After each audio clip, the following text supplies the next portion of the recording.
Hello, my name is Daniel Pena, and I'm doing a final presentation for History 315, History of Science. And my topic is on the octopus and visual processing, with my core thesis being that the octopuses learn more through visual processing than any other cognitive skill. Why I've chosen the octopus? Well, I've found them interesting when there was that podcast discussion along with the book, and of course, there was also the famous YouTube videos where octopuses can escape from a jar from the inside, or when they hop into boats and they get stuck into the engine pipe and they squirm around and escape. There's also the famous video where there was the octopus in the water, of course, right, on a beach, and it jumped from the water to get on top of the crab and drag it back into the ocean for its meal. I mean, honestly, that's a bit scary, but also kind of interesting at the same time.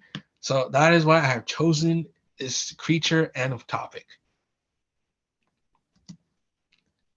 To begin, I think it's better to go over the core of my thesis. So I just wanted to go over cognitive skills. They're basically brain processing. So things like memory, attention, divided attention, visual perception, auditory perceptions, deductive reasoning, things like that. So, for example, for us humans, I believe there was an article which, apologies, I did not cite this, but I remember reading that humans learn more through reasoning and experiences. That is how we learn from our mistakes and that we improve on them. So every creature on Earth is different, and how they adapt, how they increase their intelligence. And so every creature is unique. But when it comes to the octopus, I believe that visual processing is how they advance through their species.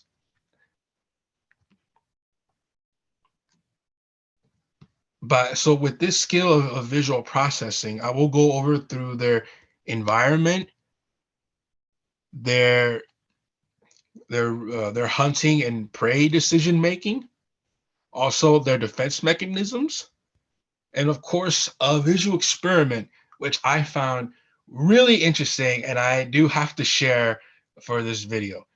So to begin, I would first like to talk about the environment for the octopuses. There was an experiment, not experiment, but a study of four different octopus species in four different environments. One was being in a dark, secluded area. One of them is more like this coral reef type of environment that you see here in this picture. Another one was through um, just pure sand everywhere, just pure sand to the point where octopuses have to burrow themselves to blend in. And then the last one was a community of other sea creatures. So to begin, I would like to talk about an article in a journal by Current Biology written by Dr. Wang Soon Chung from the University of Queensland.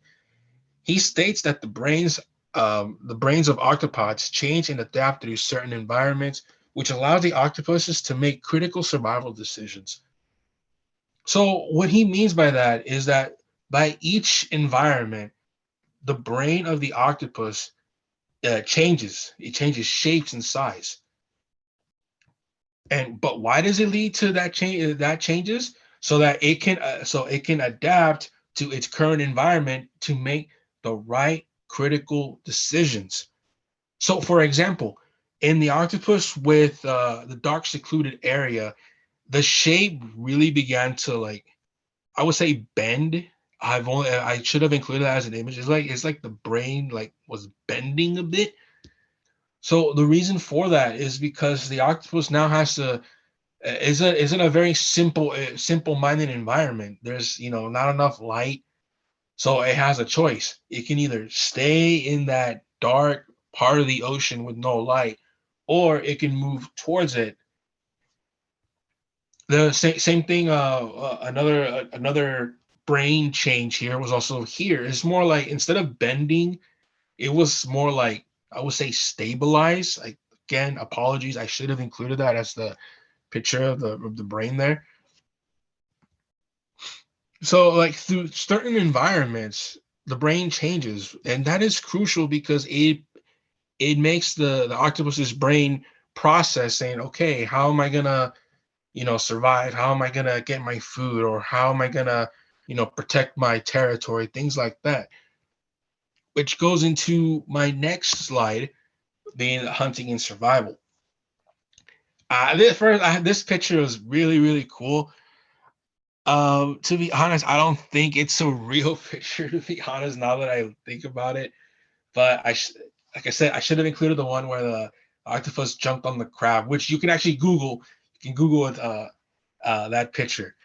Um, so when it comes to hunting and survival, I would like to discuss Hector Maldonado's article in the Journal of Theoretical Biology, where he states that octopus visual learning is crucial for its survival because the octopus must scan their environment to adapt.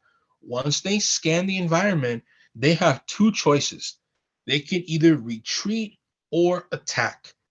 For example, if an octopus was to come across like a shark, a squid, or any other predator in the ocean, the octopuses scan, they see, okay, what's my environment like? Is there anything I can hide, anything I can use it to my advantage, anything that I can blend in perhaps? So it's thinking, okay, how is my environment looking? Can I make an escape? Can am I strong enough to use my environment against my opponent here? So because of that decision making, it leads to a growth of intelligence because it's learning, and just by seeing their environment, and they can make the necessary critical decisions just to survive and or hunt, which honestly I think that's super crazy quick thinking there. I mean, you put me in a scenario there with I don't know, just like a pack of wolves or something, and I'm thinking, okay, what do I see in my environment? That's not going to be my first instinct. My first instinct is going to be either to run or hide. Most likely, it's going to be to run because just by on reaction, I won't have the quick thinking power like the octopus does here. So I think that was pretty crazy right there. So going back to Malonar's article, that it must scan its environment, which ties in back to Dr. Chung's article, saying that octopods change and adapt to certain environments, which allows them to make the critical survival decisions. So if an octopus is in a harsh environment with tons of predators, of course it's going to make the decision, okay, I'm going to camouflage, or I'm going to retreat, or I'm going to find a way to hide. And that's how you see other octopuses, different species, like somehow coexisting with other predators like sharks or squids or any other creature. When you take the same animal for sorry same octopus but different species in another environment, it may not make that same decision. Why? Because it's scanning the area and making the decisions necessary for survive and hunt. Which brings me to my next slide of camouflage. Camouflaging, when I read about octopuses and the camouflage, it is pretty wicked cool, I gotta say. That how each part can somehow reflect light to blend in with the environment. That's really interesting, even faster than the chameleon. So again, interesting fact there. So what does it have to do with visual processing? So in a journal entry in neuroscience by Jennifer Mather, she quotes that any animal moving in its home range must gather a wide variety of information about its own position and of terms of interest, and of items of interest in its environment and remember them for future actions. So again, just like I stated earlier in my example, if an octopus sees a shark or a squid or a bigger predator, it now has to make the conscious decision to scan the environment and make a choice. Do I run, hide, or attack? Sorry, retreat or attack. When there can be a third option of camouflaging. So by the defense mechanism of camouflage, the octopus must see what it can latch or burrow into to change its color to hide from predators. Again, the octopus is using its visual processing to learn and see if okay, and if it goes okay, I see a bunch of rocks here. I'm gonna try to blend in with the color and texture, see if the predator can pass by me. Again, thinking thinking not through logic and reasoning or any other cognitive skill. It's seeing what's happening and decide, okay, this is what I'm gonna do just by scanning the environment here. Again, fast processing there, fast critical decision making by the octopus, which again goes back to Dr. Chung's article about visual learning by the creature to see their environment and adapt. Lastly, I wanted to go over this visual experiment that was conducted by the University of Vienna, written by an article by Dr. Tamar Gutnick from the Hebrew University of Jerusalem, which she detailed an experiment of a clear maze for clear maze construct to show octopus food. It's like, okay, here's some food, but you got to go through this little clear maze. The reason why this maze was made clear was to test whether the octopus needed to see the maze itself and see if it can say, okay, if I put my arm or tentacle here, maybe I can see what I need to latch onto or grab into, which which actually it does. So as you can see on the slide on the left slide, you see the central tube. In that central tube at the very top, there's no water. So there's no like what do you call it? There's no like, okay, I'm used to the water environment, so I know how to react. But once the octopus goes in there, it's like, okay, there's no water here, so I'm kind of like, I'm kind of new to this. So it's again processing. So as you can see on the right side, starting with the top left picture, you see the octopus is now analyzing the maze. It's seeing, okay, how am I gonna do this?